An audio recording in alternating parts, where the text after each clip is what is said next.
In a world that constantly pulls your attention outward, where stress has become baseline and distraction is the norm, there remains one ancient, powerful tool hidden in plain sight: your breath.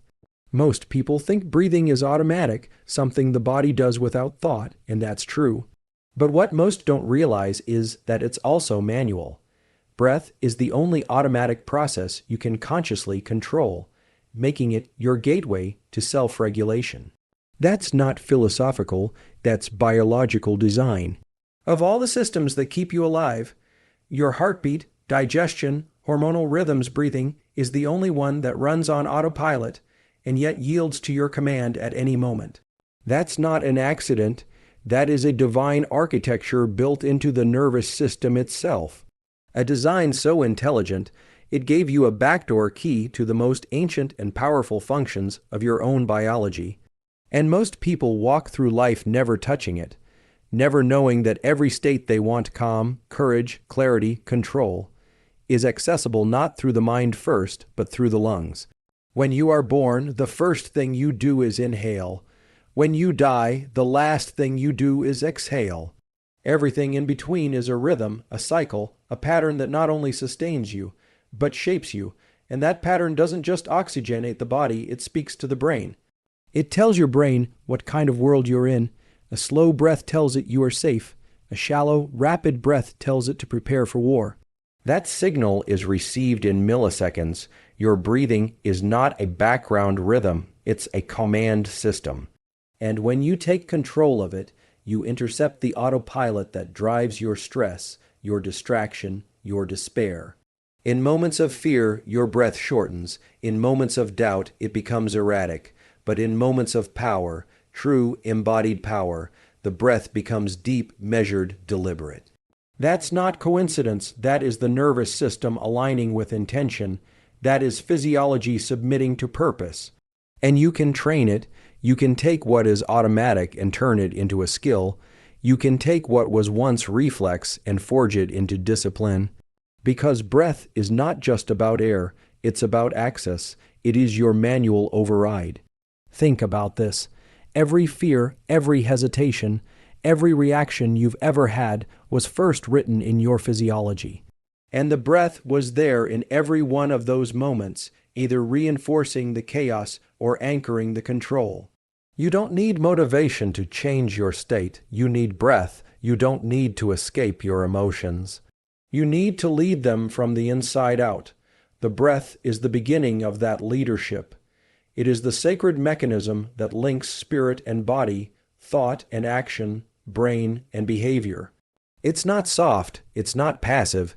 It is the warrior's first weapon. It is the anchor in the storm.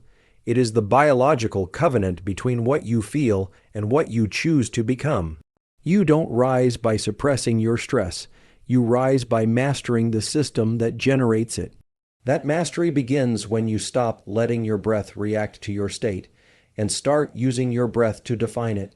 Because once you learn to control the one thing that's always been with you, you begin to control everything that used to control you. When you inhale deeply through your nose and extend the exhale longer than the inhale, you are not just calming your body, you are commanding your autonomic nervous system to switch gears. This isn't metaphor, it's hardwired circuitry. The parasympathetic branch of your nervous system, the one responsible for rest, recovery, clarity, and composure, listens carefully to the cadence of your breath. When you exhale slowly, it activates. When your exhale is longer than your inhale, it dominates. And in that dominance, your heart rate slows, cortisol drops, and the noise of mental chaos begins to fade into signal. This is not abstract advice. It is a precision tool backed by neurobiology, and it works in real time. You can't always think your way out of a panic. You can't always talk yourself into calm. But you can breathe in a way that makes your brain believe the threat is gone. That's a neurological intervention. That's a form of internal warfare, one where breath is the sword and the nervous system is the battlefield. And when you learn to wield that sword with precision, you no longer wait for peace to arrive. You create it from within. You train your brain to respond to your breath, not just your environment. That is how control is reclaimed. This is not about meditation. This is about mechanism. This is how the vagus nerve, a cranial nerve that runs from the brainstem to the organs, translates breath into action. It is the master communicator between brain and body, and it's listening. When you breathe long, slow, and deep, the vagus nerve signals the brain that all is well. And the brain listens. It stops pouring adrenaline into your bloodstream. It halts the reactive firing of your limbic system. It begins to regulate instead of retaliate. That's not theory. That's anatomy. And here's the spiritual truth embedded in the science. When you can slow your breath in the middle of chaos, you prove to yourself that you are no longer enslaved to the storm. You are the eye of it. You are the stillness at its center. This isn't just regulation, it's revelation. Breath becomes the practice of command, a practice that separates the reactive from the resilient. It separates the emotionally hijacked from the emotionally sovereign. And that sovereignty begins not in thought, but in breath. In a world that is constantly trying to speed you up, the long exhale is an act of defiance. It's not passive, it's power. It's not withdrawal, it's readiness. You are telling your body, your mind, and your spirit, we are not running, we are staying, we are facing, and we are in control. Because the battlefield of stress, of resistance, of fear, will not be won with noise. It will be won in silence, in stillness, in the breath you command when everything else tries to command you. The moment you begin to pay attention to your breath, you shift from being a passenger in your nervous system to being its pilot. Breath is the one system in the body that functions both automatically and voluntarily, and that is not by accident. It is the bridge between the unconscious and the conscious, between instinct and intention. And when you seize that bridge, when you consciously choose to breathe in a specific pattern, you begin to exert direct influence over brain states that were once thought to be beyond your control. Focus, arousal, calm, readiness, all are accessible through the breath if you learn how to drive it. There is a rhythm to every state of mind. Fear has a rhythm, anger has a rhythm, so does courage, clarity, and calm. And breath is the metronome. By adjusting the pace, the depth, and the balance of inhale to exhale, you are not simply following your emotions, you are directing them. You are sending input to the brainstem, the hypothalamus, and the limbic system that shapes their output. This is not abstract psychology, it's functional neurology, and it means you're no longer waiting for your mind to settle on its own. You are setting it manually, like a craftsman tuning an instrument for war. There is sacred strength in the breath held between the inhale and the exhale. In that space, time stretches, awareness sharpens. It is a physiological doorway into deliberate presence. That brief pause, often overlooked, carries tremendous power. It is where you meet yourself. It is where you interrupt reactivity. It is where you stop feeding the cycle of fear and start forging the pattern of control. And when you build that pattern into a daily practice, you are not just calming the mind. You are conditioning it for battle. Battle against distraction, against doubt, against the downward spiral of internal chaos. Breath is the prelude to action. Before the soldier moves, he breathes. Before the speaker speaks, she breathes. Before the mind commits, it breathes. And the quality of that breath, its force, its tempo, its pattern determines the quality of the mind behind it. If the breath is shallow, the mind will tremble. If the breath is strong, the mind will stabilize. This is not poetry. It's pattern recognition, rooted in biology. You cannot fake a steady breath, and when you train one, it trains everything else. So the question is not whether you're breathing. The question is, are you breathing with purpose, or are you being breathed by habit? One builds resilience, the other breeds reactivity. One makes you the author of your state, the other leaves you at the mercy of it. Every inhale can be an ignition. Every exhale, a command, and in between them, a decision not just to calm down, but to rise up. To reset, refocus, and reclaim the mind that has been pulled in every direction but the one you choose. Breath is not a background function, it is front, line warfare for the mind. The breath holds dominion over systems we often believe are involuntary. Heart rate, blood pressure, stress hormone release, each one responds to how you breathe. This is not mystical. This is anatomical fact.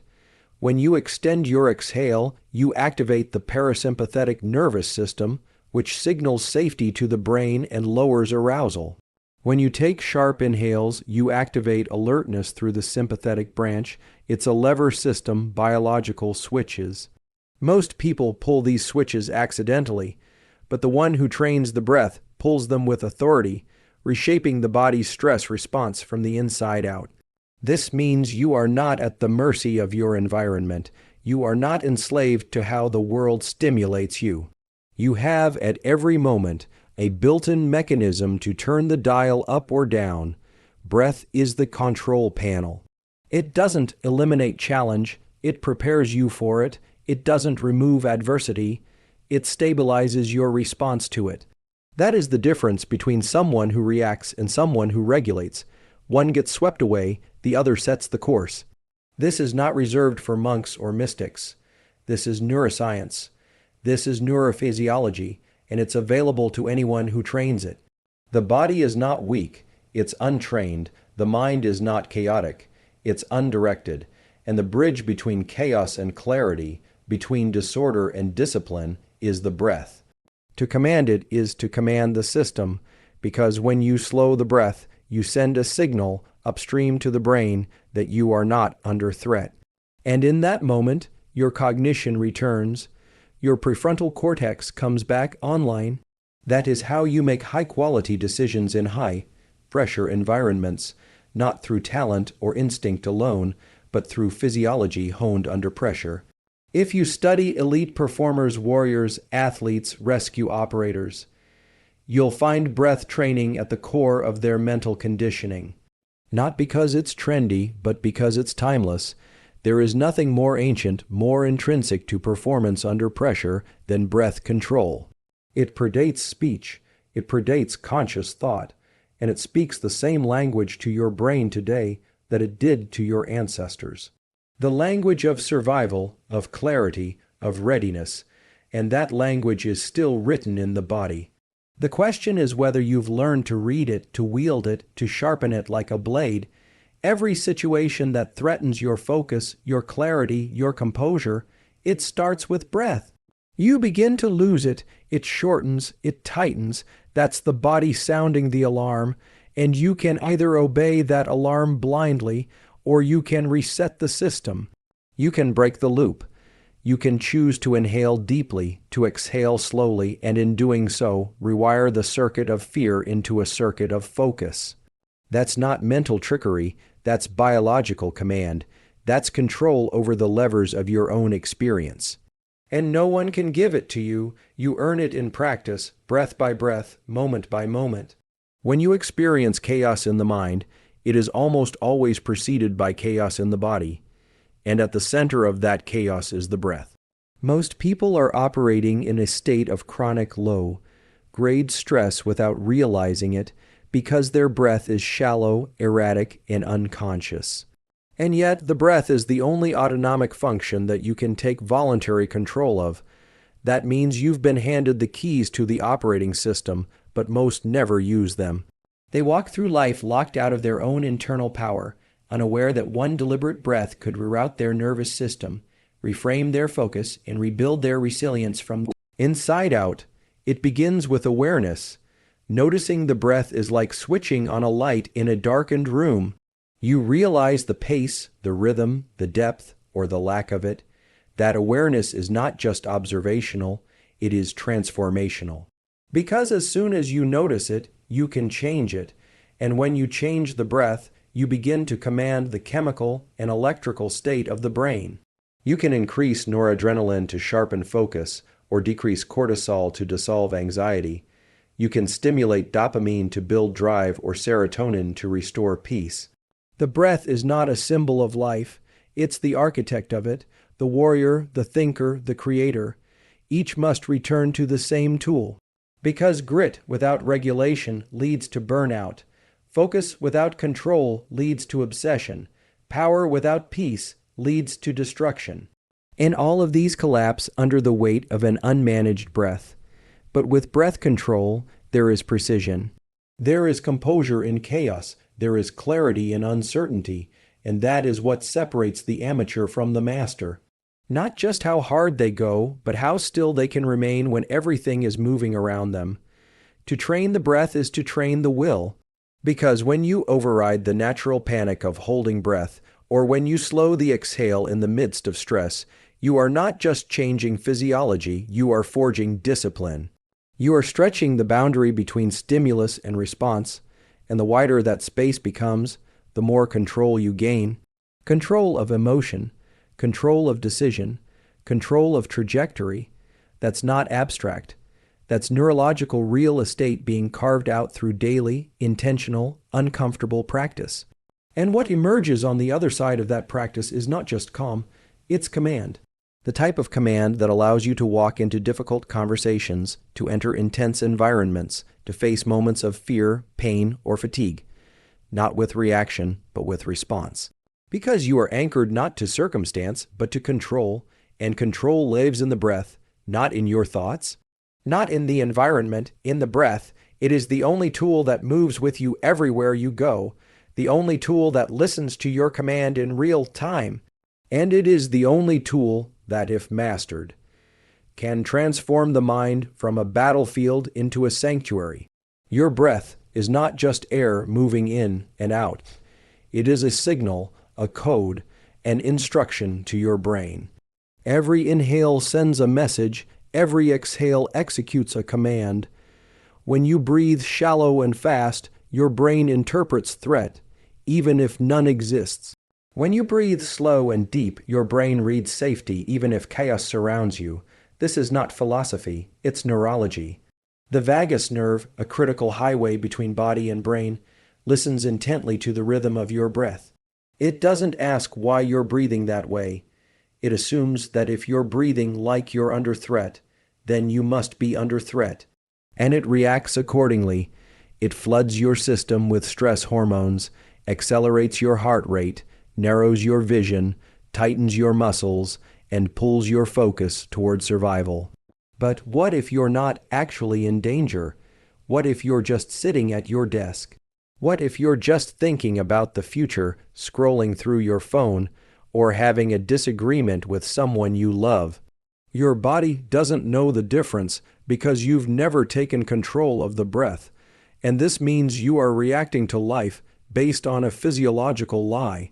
You are responding with panic to things that simply require presence. And that is the tragedy of an untrained breath. It causes us to feel out of control, when the very thing that can restore control is with us in every moment. There is nothing more powerful than knowing you can reset your brain in seconds, not with medication, not with distraction, but with breath. When you learn how to elongate the exhale, to pause at the top of the inhale, to double, inhale under pressure, you're not just calming yourself, you are rewiring your brain's perception of threat. You are teaching your nervous system that it no longer has to live in overdrive. You are breaking the loop of anxiety at its source, not its symptom. And you're building a new relationship with discomfort, not as something to escape from, but as something to breathe through.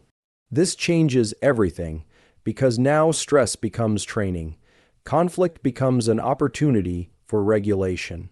Fatigue becomes a signal for intentional rhythm. The breath becomes the interface through which you rewrite how your brain responds to the world. That is not just practice, it is power. And it's not reserved for monks or athletes or special operators. It is for anyone with a set of lungs and the courage to use them on purpose. Your brain was not built to run on chaos. It was built to be led. And breath is the tool that leads it. Again begins again. Inhale within every UMBING exhale, with every moment you choose to respond instead of react.